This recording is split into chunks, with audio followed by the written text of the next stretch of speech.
तो दोस्तों आप सभी की तैयारी बहुत अच्छी चल रही होगी। तो आज से अपन बात करेंगे जो आरपीएससी सेकंड ग्रेड है उसके साइंस का जो पेपर है सेकंड, उसकी मैं कंप्लीट तैयारी करवाने वाला हूं। तो अभी तक आपने चैनल को सब्सक्राइब नहीं किया तो सब्सक्राइब कर लीजिए। और डेली के वीडियो आएंगे लेक्चर वाइज, तो आपको वो देखने हैं। और आपकी मैं गारंटी के साथ बोलता हूँ कि आपकी तैयारी बहुत अच्छी होने वाली है। अपन हर एक चीज़ की बात करेंगे और डीपली बात करेंगे। कोई भी टॉपिक जो है अपना या क्वेश्चन जो है वो मिस नहीं होगा। साथ के साथ न्यूमेरिकल भी करेंगे। तो लेक्चर नंबर फर्स्ट है, चैप्टर है अपना केमिकल थर्मोडाइनेमिक। जो केमिस्ट्री का अपना थर्मोडाइनेमिक्स है उसकी बात करेंगे अपन। और बहुत ही लेंदी चैप्टर है, बहुत बड़ा चैप्टर है, हालांकि इजी है चैप्टर। इसकी बात करने वाले हैं। तो थर्मो का मतलब होता है थर्मल से, थर्मल का मतलब हीट से होता है भाई। थर्मो का मतलब टेम्परेचर, टेम्परेचर का मतलब हीट से होता है, कुछ रिलेशन होता है हीट से। और डायनेमिक्स का मतलब होता है मोशन। डायनेमिक्स का मतलब क्या होता है? मोशन। मोशन मतलब कुछ चीज़ मोशन में होगी, गति में होगी। तो इस चैप्टर का नाम है थर्मोडायनेमिक। मतलब हीट की क्या होगी? मोशन होगा। हीट का क्या होगा? मोशन होगा। मतलब ऊष्मा का क्या होगा? गति की है, उसकी स्टडी करनी है अपने को इस चैप्टर के अंदर। तो ध्यान से लास्ट तक बने रहे, वीडियो को बिना स्किप करे देखें। अगर जिनको ये टॉपिक आता है तो वो 2x की या 4x की स्पीड पर देख सकते हैं इसको। तो पहले इस चैप्टर के अंदर बेसिक बातें करने वाले हैं कि इस चैप्टर को समझने के लिए हमको कुछ टर्म्स के बारे में समझना बहुत ही ज़रूरी है। सबसे पहले इस चैप्टर के अंदर टर्म्स आती है ब्रह्मांड। ब्रह्मांड मतलब यूनिवर्स। यूनिवर्स क्या होता है? यूनिवर्स होता है कोई निकाय और परिवेश, ये दोनों मिलकर के ब्रह्मांड बनाते हैं।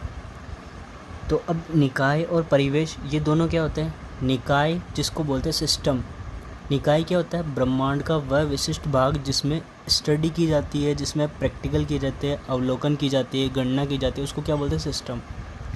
जैसे कि एक कोई स्कूल है, उसके अंदर 7 कमरे हैं। मान लिया 1 2 3 4 5 6 7, ये स्कूल है, इसके अंदर 7 कमरे हैं। मान लो आप इस 5वें नंबर के कमरे के अंदर बैठे हो।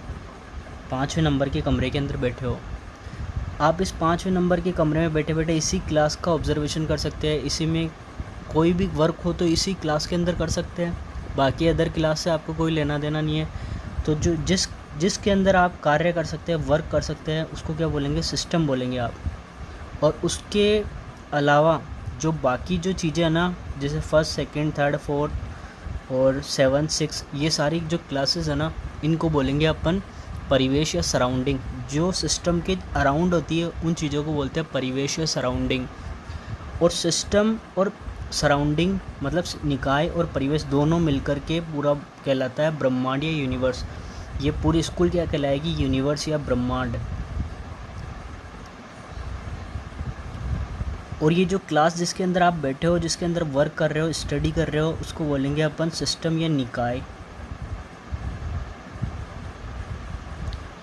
बाकी की जो अदर क्लास है मतलब निकाय के अलावा ब्रह्मांड का वह पार्ट, निकाय के अलावा ब्रह्मांड का वह पार्ट जो बहुत बड़ा है, अदर पार्ट मतलब निकाय को छोड़ दो, उसके अलावा ब्रह्मांड का जो सारा पार्ट है उसको बोलते हैं परिवेश। तो परिवेश एक बहुत बड़ा पार्ट है ब्रह्मांड का, जबकि निकाय एक छोटा सा पार्ट है। मतलब निकाय और ब्रह्मांड, वो परिवेश और निकाय दोनों मिलकर के क्या बनाते हैं? ब्रह्मांड का निर्माण करते हैं, ब्रह्मांड बनाते हैं। अब बात करते हैं अपन बाउंड्री या सीमा की। तो बाउंड्री क्या होती है?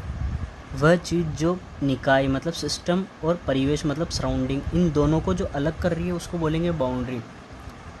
जैसे एक बर्तन है, मैं इसको हीट कर रहा हूँ, इसके अंदर मैं सारा इस बर्तन पर इसके अंदर जो मटेरियल भरा है उस पर वर्क कर रहा हूँ, उसकी कैलकुलेशन कर रहा हूँ।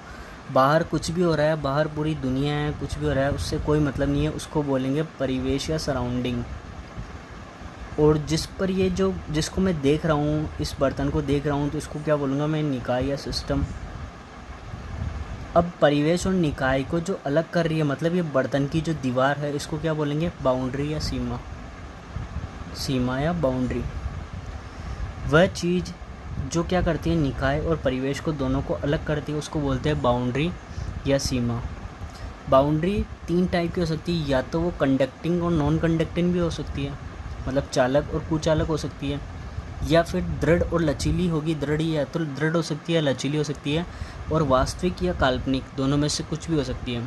तो 3 टाइप की बाउंड्री हो सकती है, या तो वो चालक या कुचालक दोनों में से एक होगी, या दृढ़ लचीली कुछ भी हो सकती है, वास्तविक और काल्पनिक। तो बाउंड्री कैसी भी हो सकती है। बाउंड्री का काम क्या है, वो सीमा होती है। बाउंड्री किसकी होती है, निकाय और परिवेश को बीच की सीमा होती है, मतलब निकाय को परिवेश से अलग करती है। अब बात करते हैं अपन निकाय के बारे में, सिस्टम के बारे में। तो सिस्टम जो है वो मेनली 3 टाइप के होते हैं सिस्टम। एक होता है ओपन सिस्टम या खुला निकाय जिसको बोलते हैं, एक होता है बंद सिस्टम जिसको क्लोज सिस्टम भी बोलते हैं, बंद निकाय। एक होता है विलगित निकाय जिसको आइसोलेटेड भी बोलते हैं। इनकी तीनों की क्या खास बात है, जैसे खुला निकाय जो होगा उसमें द्रव का और ऊर्जा का दोनों का आदान प्रदान होगा। किसके बीच में होगा, निकाय और परिवेश के बीच में, निकाय और परिवेश के बीच में होगा,